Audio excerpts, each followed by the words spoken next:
So who is Matt Steer? Well, let's go back to 2010. And in 2010, I had hit rock bottom. I was overwhelmed, feeling depressed, feeling like I was living someone else's life and that I was living someone else's dreams, that I was not aligned with my core and my purpose for why I have been placed here on this earth. I realized I had become a pleaser. The man that I thought I had to be, I realized was a lie. It didn't serve my marriage or the woman I was with. And I remember being told by people around me, by guys, suck it up. That's what real men do. Yet bitterly inside, I was a mess, unhappy with my poor mental health and ultimately suppressing my masculine core. I realized my first marriage was over. I'm going to roll back a little bit here for you guys because I talked about this just a little bit earlier. Before 2010, I was busy chasing my career and goals. I was living a life in nursing that was something that I was told to do, to feel secure. You'll always have a job. Because before that, I wanted to enter into this field, into life coaching, to help people to make changes to their life in a future sense, not stuck in the past. But I chose at that stage to live what people had been telling me, and that was not aligned with my core. I don't regret those changes, but all of these things began to stack up. And that's why when 2010 and I realized I was overwhelmed, depressed, feeling like life should end, that is this all my life could be? That's what I was asking myself. Is this all that life could be? I was so unhappy, yet I had succeeded in my professional life. I had achieved those goals. I was working after being told as a paramedic, I applied to be a paramedic, that I wasn't smart enough or good enough to be able to be a paramedic. I then went on to nursing and worked in intensive care. I worked in an emergency department, and I did all of this all the way up to 2010. So 10 years of working in these environments. I then was overwhelmed and sad and upset, and ultimately my marriage was becoming an ending. It was ending, and I was not happy with where I was at. I'd also decided up to that point, I didn't want kids. I didn't really want to bring a family up in what and how I was living my life, because I knew I was not living my core, my true self. And so what I decided to do at this stage was I decided, like all healthcare professionals, to seek a psychologist. That's what you would do. That's what we're trained to do.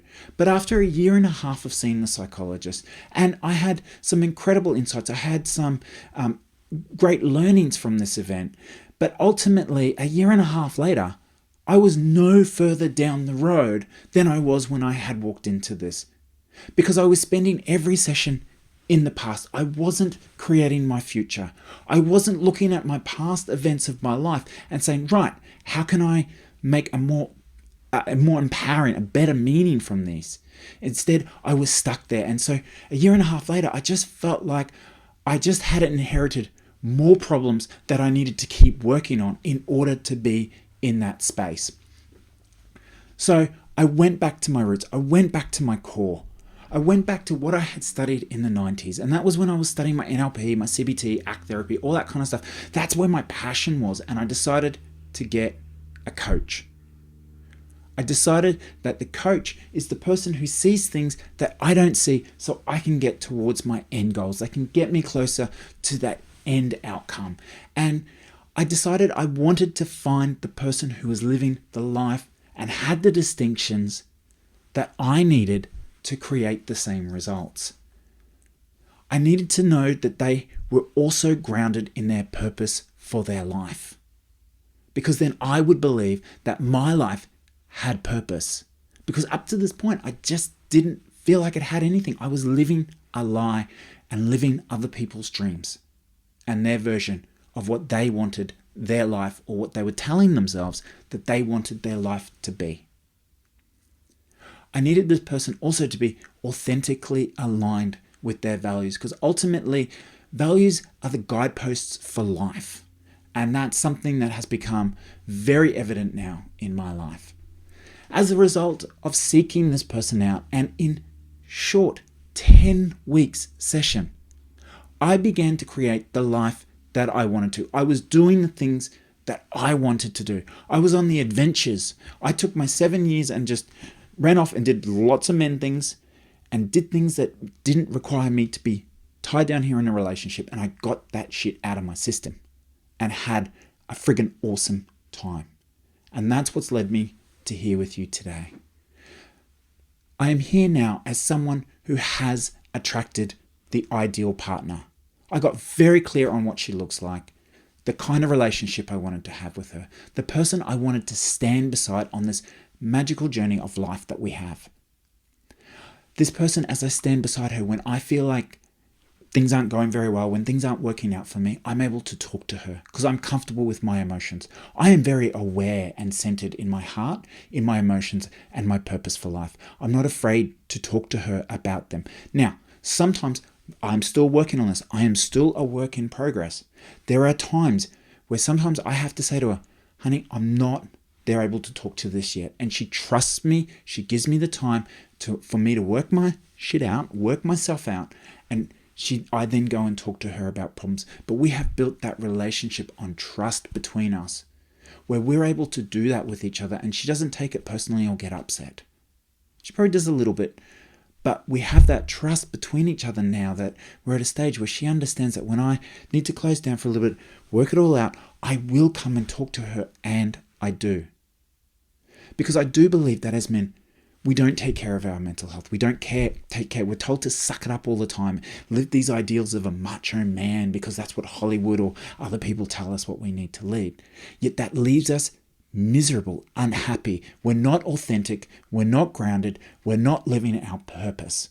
We're not living aligned with values. One of the biggest things that I have since learnt taking this on is the fact that I don't care for trends anymore. I don't care for them.